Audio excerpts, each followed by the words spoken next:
Assalamualaikum warahmatullahi wabarakatuh. Sahabat fillah yang dirahmati Allah Ta'ala, umat Islam khususnya di Indonesia biasa mengamalkan surat Yasin dengan membacanya di waktu-waktu khusus.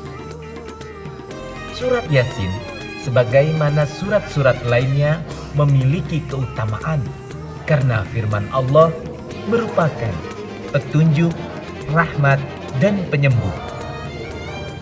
Salah satu fadilah surat Yasin adalah sebagaimana hadis Hasan yang diriwayatkan oleh Malik Ibnu Hibban yang artinya Jundub bin Janadah radhiyallahu anhu berkata, Rasulullah sallallahu alaihi wasallam bersabda, barang siapa membaca surat Yasin karena mengharap ridho Allah, maka ia akan diampuni.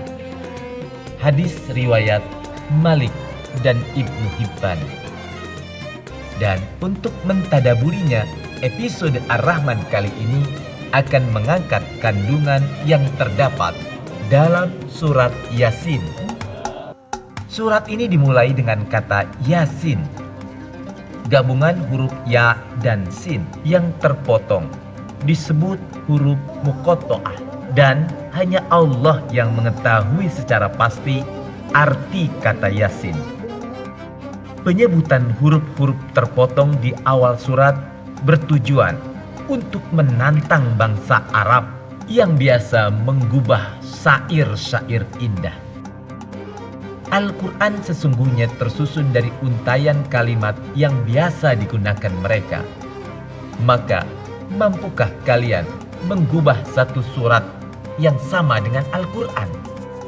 Hampir seluruh surat yang diawali dengan huruf muqatta'ah setelahnya akan menyebut tentang Al-Quran. Maka setelah kata Yasin, Allah melanjutkan firman-Nya, Wal Qur'anil Hakim, demi Al-Quran yang penuh hikmah. Allah bersumpah dengan Al-Quran yang memiliki sifat Al-Hakim. Apa yang dimaksud dengan Al-Hakim? Al-Hakim artinya Al-Quran sebagai sumber hukum yang menjadi hakim untuk memutuskan perkara jika ada perselisihan. Al-Hakim juga bermakna ihkam, artinya penyempurna. Al-Quran itu sempurna. Tidak ada ayat-ayat dalam Al-Quran yang bertentangan satu sama lain. Selain itu, Al-Hakim artinya hikmah, bahwa hukum-hukum Al-Quran itu adil, sesuai dengan fitrah dan akal sehat manusia. Kemudian, Allah Ta'ala berbicara kepada Rasulnya, Muhammad sallallahu alaihi wasallam, Innaka laminal mursalin. Sesungguhnya engkau salah seorang utusan Allah. Ayat ini sejatinya adalah bantahan bagi kaum kafir yang mengingkari dan mendustakan Muhammad sebagai Rasulullah. Diperkuat lagi dalam lanjutan, ala syiratil mustaqim. Sesungguhnya engkau Muhammad berada di jalan yang lurus. Jalan yang lurus ini juga bermakna jalan yang benar, jalan yang diridhoi Allah Azza wa Jalla, yaitu jalannya para nabi-nabi dan Rasulullah. Karena Al-Quran bukan buatan Nabi Muhammad, tapi wahyu yang diturunkan Allah yang maha perkasa sekaligus maha penyayang. Tanzilal Azizir Rahim. Penguat kata aziz, maha perkasa, menunjukkan kekuatan atas segala hal di semesta ini. Diikuti dengan kata rahim yang maha penyayang dengan segala kelembutan dan kasih sayangnya. Sahabat fillah, surat Yasin diturunkan di Mekah, sehingga berdasarkan periodisasi disebut dengan surat Makkiyah. Salah satu ciri khas surat Makkiyah, gaya bahasanya lebih kuat, dan lebih tinggi bahasanya. Karena yang dihadapi adalah orang-orang kafir dari bangsa Arab. Berbeda dengan surat Madaniyah yang diturunkan di Madinah, yang diajak bicara adalah orang-orang beriman dan ahlul kitab. Pada ayat ke-6, Allah menegaskan tentang tugas Rasul untuk memberikan peringatan kepada kaumnya, yaitu bangsa Arab yang sudah sangat lama tidak mendapatkan nasihat, ilmu, dan peringatan-peringatan sejak wafatnya Nabi Ismail alaihi salam. Bahkan banyak ajaran tauhid peninggalan Nabi Ibrahim alaihissalam sudah bercampur baur dengan kesyirikan. Orang-orang Arab pada waktu itu sudah mengenal Allah. Bahkan tidak jarang di antara mereka yang bersumpah atas nama Allah. Mereka juga berhaji dan menyembah Allah. Namun, persembahan ibadah mereka itu tidak murni hanya untuk Allah. Mereka juga menyembah berhala-berhala. Alasannya untuk mendekatkan diri mereka kepada Allah. Meskipun Rasulullah sudah memberi peringatan kepada kaum kafir Quraisy, bahkan sebagian mereka adalah kerabat Nabi Muhammad sallallahu alaihi wasallam, namun mereka tetap tidak mau mendengarkannya dan mereka tetap dalam kesesatan. Disinilah peran hidayah Allah yang mutlak milik Allah. Bahkan Rasulullah sallallahu alaihi wasallam tak bisa memberi hidayah kepada pamannya Abu Thalib, padahal dialah yang selalu melindungi Nabi Shallallahu Alaihi Wasallam dari berbagai gangguan kafir Quraisy pada awal dakwah syariat Islam. Namun, kehendak Allah yang mutlak juga disertai sifat Maha Adil Allah.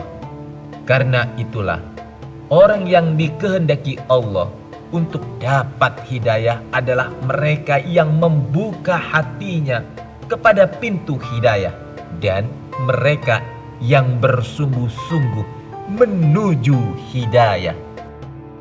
Karena sesungguhnya Allah sudah membekali fitrah manusia untuk menerima hidayah, yaitu berupa akal yang bisa membedakan antara yang baik dan buruk.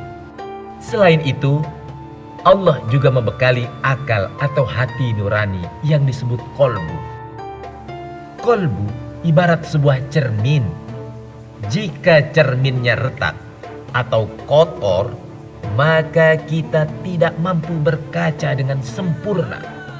Nabi mengingatkan, jika seorang melakukan kemaksiatan satu kali, maka akan timbul titik hitam pada hatinya. Sahabat fillah, Allah telah mengingatkan dalam surat Yasin ini bahwa orang-orang yang menentang dakwah Rasul akan merasakan azab yang pedih di akhirat.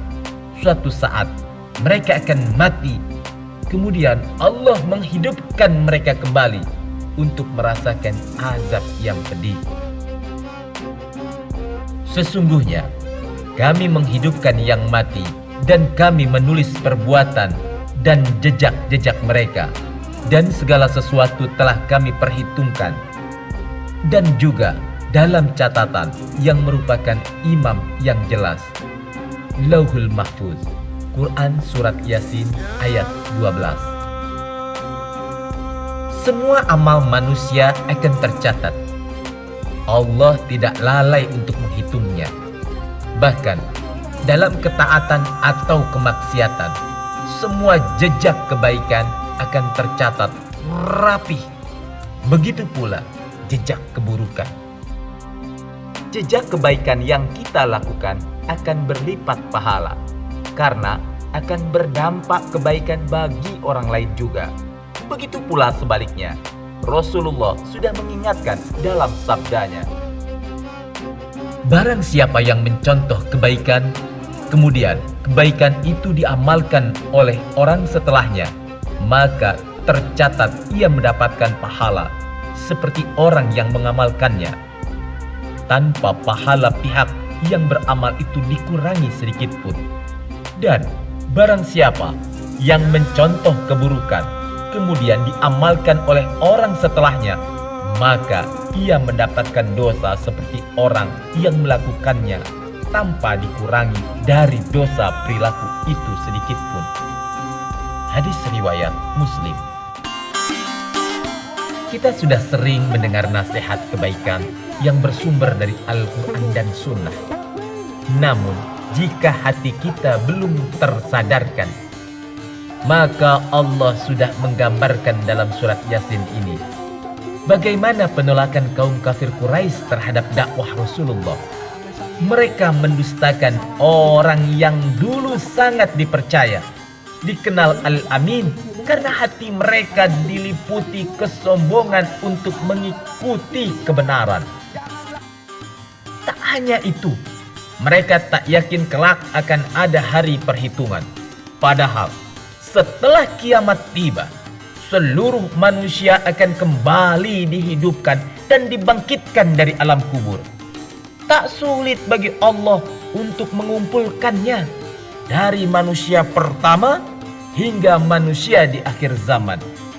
Allah Ta'ala berfirman, dan setiap umat selalu akan dihadapkan kepada kami.